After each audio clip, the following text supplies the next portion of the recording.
Alright, Assalamualaikum dan selamat pagi. So, pada pagi ni saya akan bincangkan, I will discuss soalan number 2A, 2A dan juga 2B. Soalan 2B ni dia sama sebenarnya dengan soalan nombor 4A. Alright, so kalau boleh jawab soalan 2B, bermaksud kamu boleh guna cara yang sama untuk selesaikan 4A nanti. So 4A soalan yang macam mana? Soalan 4A yang seperti yang saya tunjuk ni lah. Okay. So soalan saya go through dulu soalan nombor 2A. So soalan nombor 2A dia bagi kita ada satu bulat mass dia 10 gram. So kena tukarlah kepada SI unit. So ini adalah objek pertama kita lah.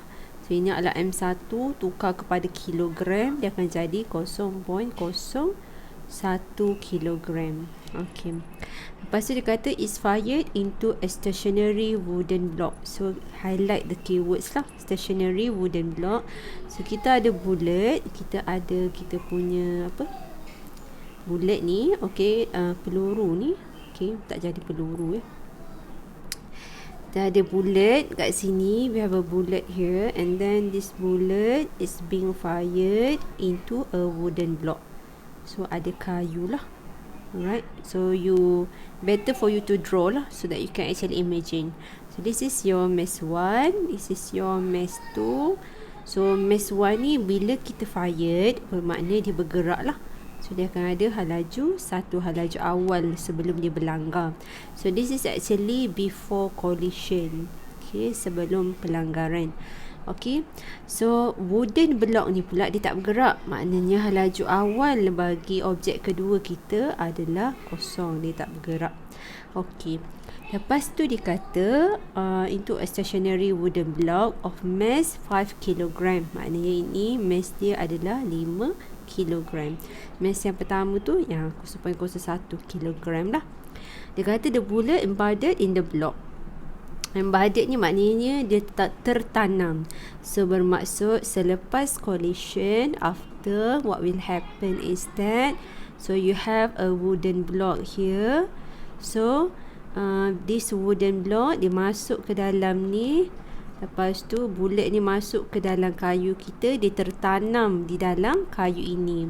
So dia kata, ataupun dalam blok ni, the common speed immediately after the collision. So bermakna selepas pelanggaran, kedua-dua objek ni stick together, okay, menjadi satu objek yang sama, ataupun mereka bercantum dan bergerak dengan halaju akhir selepas pelanggaran adalah 0.6 meter per second.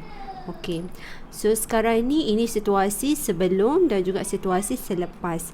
Calculate the initial speed of the bullet. Maknanya dia nak kita cari U1 bagi objek pertama. So kalau melibatkan pelanggaran, apa cara nak selesaikan? So cara nak selesaikan, biasanya kalau pelanggaran ni kita akan apply, bukan biasanya, memang caranya macam tu lah. Kita akan guna konsep conservation of momentum. So apa konsep dia? Jumlah momentum sebelum pelanggaran sama dengan jumlah momentum selepas pelanggaran. Dan kalau tengok untuk pelanggaran bagi soalan 2A ni, dia hanya melibatkan satu paksi je lah, hanya melibatkan paksi X sahaja. So kalau one dimension, dia senang, kita buat terus sahaja, tak payah nak resolve. Kalau 1D dia agak simple lah. Alright, so sekarang ni kalau melibatkan ada dua objek, kita tahu formula untuk momentum P sama dengan M. Kalau momentum awal MU lah, kalau momentum akhir MV. So kalau ada dua objek, bermakna dia akan jadi, kita jumlahkanlah kedua-dua momentum bagi dua-dua objek tu. So dia akan jadi M1 U1 bagi objek pertama tambah dengan M2 U2 bagi objek yang kedua. Sama dengan untuk momentum akhir, ada dua juga objek, M1 V1 tambahkan dengan M2 V2. Tetapi disebabkan objek ni bergerak bersama-sama, selepas pelanggaran mereka bergerak bersama-sama, maka halaju yang bulat ada, halaju bagi bulat sama dengan halaju bagi blok, which is sama dengan V. So if they move together, maknanya halaju kedua-dua objek tu pun akan jadi satu halaju yang sama, which is halaju yang sama tu adalah apa? 0.6 tu lah. Alright, so daripada sini kita boleh simplify kan. So dia akan jadi M1U1 tambah M2U2 sama dengan M1 V tambahkan dengan M2 V. Halaju dia sama. So kalau halaju sama, kita boleh faktorkan M, maknanya M2 M1 tambah M2 darabkan dengan satu halaju yang sama. So kita dah dapat kita punya konsep. So kita boleh gantilah. So daripada sini macam mana kita nak gantikan? Kita gantilah M1 berapa? 0.01 darabkan dengan U1 nak cari, tambah ni macam tak muat ya. Saya buat baliklah kat tepi ni ya. So dia akan jadi, kita gantikan lah So dia akan jadi M1 0.01 darabkan dengan U1 tambah M2. Next kedua 5 darab 0 sama dengan selepas berlanggar mereka bergerak bersama-sama. Jadi mass tu kita totalkan 0.01 darab 01 darab pula dah 0.01 tambah dengan 5 bergerak dengan satu halaju yang sama, which is 0.6. So kita selesaikan matematik. Ini dah jadi kosong. So bermaksud U1 halaju bagi bulat adalah kamu kira kamu akan dapat 300.6 meter per second. Okay, so ini case kalau mereka stick together lah. So kalau stick together, maka after collision they stick together, maka kita jumlahkan mass bagi yang objek yang bercantum tu, dan mereka akan bergerak dengan satu halaju yang sama. So ini adalah selepas pelanggaran, they stick together lah. So totalkan mass, bergerak dengan satu halaju yang sama. Kalau sebelum pelanggaran mereka gerak asing-asing, so kita buat setiap satu objek tu satu momentum lah. So ini adalah untuk objek pertama dan ini adalah untuk objek kedua. Alright, so settle soalan yang 2A. Kita pergi kepada soalan 2B. Okay, so 2B ni dia panjang sikit lah ya situasi dia, which is situasi 2B ni samalah dengan situasi 4A. Okay, kita baca soalan. Kita ada blue marble of mass 15 gram. Okay, so ini adalah objek pertama kita. Tukarlah. So sekarang ni kalau saya boleh buat dekat sini, alhamdulillah. So M1 kita ada blue marble. Nak buat warna biru pun boleh ya. Inilah kelebihan online kan, teknologi ni. Alright, so kita ada blue marble. Alright, blue marble dengan dia punya mass dia adalah, tukar pada SI unit 0.015 kg. Lepas tu bergerak ke kanan. Dia bergerak ke kanan dengan halaju awal sebelum pelanggaran 5 meter per second. So ini positif lah. So kalau momentum ni dia adalah vektor, maka U tu pun adalah vektor lah. So dia ke kanan, dia akan jadi positif 8. Lepas tu dia kata berlanggar dengan red marble. So ada lagi satu marble warna merah lah. Lepas tu dia kata of the same mass but moving at the opposite direction with velocity. So ada objek pertama, ada objek yang kedua, tapi objek kedua ni bergerak opposite direction, dia gerak ke kiri. Ini adalah situasi sebelum pelanggaran, before collision lah. So dengan halaju 2, halaju awal objek kedua tu adalah 4 meter per second. Tapi disebabkan dia bergerak dalam ataupun dia bergerak arah kiri, maka kita kena letak negatif lah. Okay, ganti nanti pun kena ganti dengan betul lah. Di mana mass yang kedua ni dia sama dengan mass yang pertama, 0.015 kg. Alright, ini sebelum pelanggaran. Selepas pelanggaran, dia kata if the collision is perfectly elastic collision.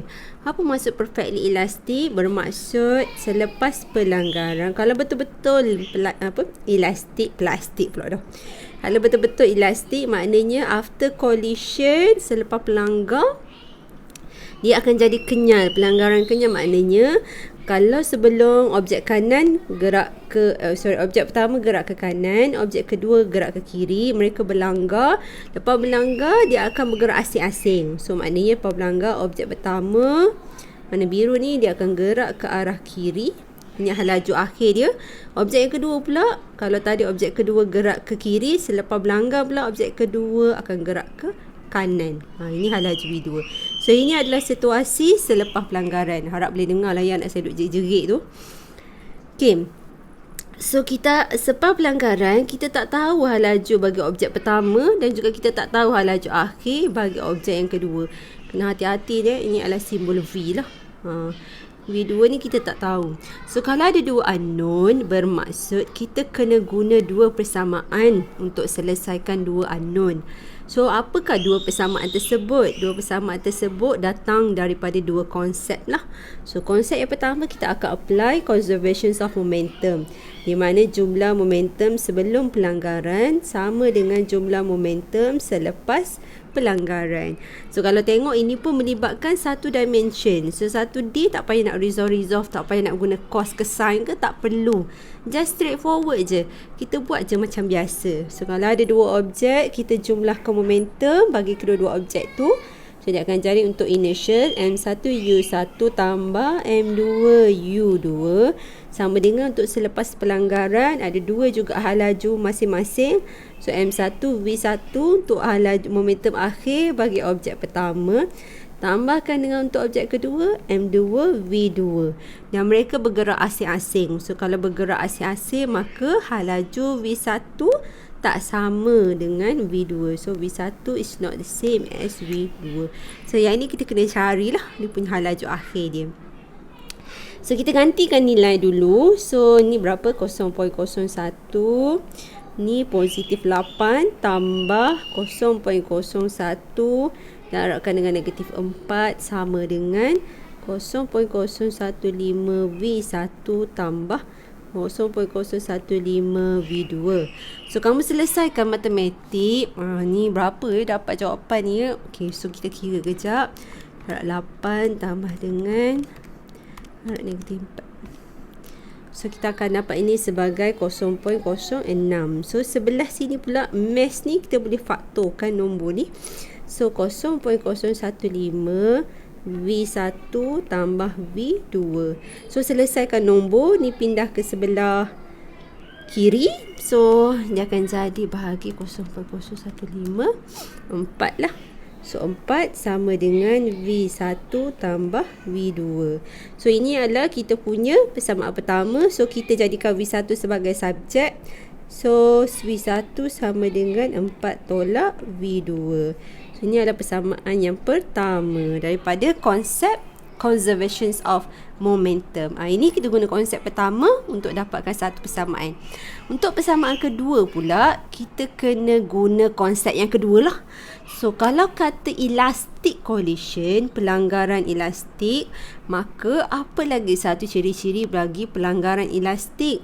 Bagi pelanggaran elastik, dia punya total kinetic energy juga conserve. Total kinetic energy juga conserve. So maknanya apa konsep lagi satu kita boleh apply? Jumlah kinetic energy sebelum pelanggaran sama dengan jumlah kinetic energy selepas pelanggaran. Okay. So yang sebelum sama dengan yang selepas lah. So untuk yang sebelum dia akan jadi half M1U1 square untuk objek pertama, tenaga kinetik objek pertama, tambah dengan half M2U2 square sama dengan untuk akhir pula M1V1 square tambah half M2V2 square. So kita gantikan nilai. So dia akan jadi half M1 0.15 U1 8 square tambah half M2 0.015. Disebabkan kinetik adalah skalar kuantiti, maka U ni pun dia jadi skalar kuantiti lah. So ini adalah speed lah, ataupun kita just consider dia punya magnitude sahaja. So untuk U2, U1, V1, V2, we just put the number, we just put the magnitude. So berapa magnitude untuk U2? Maknanya magnitude dia adalah 4 square sama dengan 1/2 0.015 V1 square tambah separuh darab panjang 0.015 V2 square. So selesaikanlah matematik ya. Lepas tu kamu buatlah dua persamaan ni. Selesaikanlah dua persamaan ni ya. 1/2 darab. So yang ni saya rasa saya boleh tinggalkan pada kamu lah ya untuk selesaikan nombor-nombor ni. So sekejap kita selesaikan bagi habis dulu nombor. 0.015 darab 4 square. So kita akan dapat sebelah kiri dapat 0.6 sama dengan sebelah kanan pun kita boleh faktorkan. So dia akan jadi setengah darab 0.015 7.5 darab 10 kuasa negatif 3 faktorkan V1 square tambah V2 square. So selesaikan matematik ni ya. So kita boleh buat 0.6 bahagi answer 80 sama dengan V1 square tambah V2 square. So ini adalah persamaan yang kedua. So apa yang kamu boleh buat? Kamu kena substitute lah. Substitute persamaan yang pertama into persamaan yang kedua. So gantilah. Dia akan jadi 80 sama dengan V1 adalah 4 tolak V2 square tambah V2 square. So selesaikanlah ya persamaan ni. Panjang lagi, nak kena kembang-kembang lagi ni. Okay, so kamu selesaikan. Dan cara yang sama juga kita buat pada soalan 4A. Soalan 4B pula kita boleh guna, dia adalah perfectly inelastic.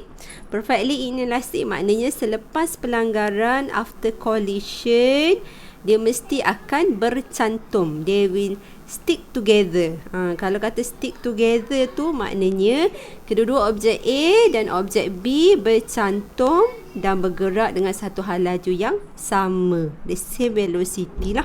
So kalau soalan B ni pula dia sama pattern dia macam soalan 2A. Stick together lah. Alright, so with that sampai sini saja. Anak saya pun dah jerit-jerit dah tu.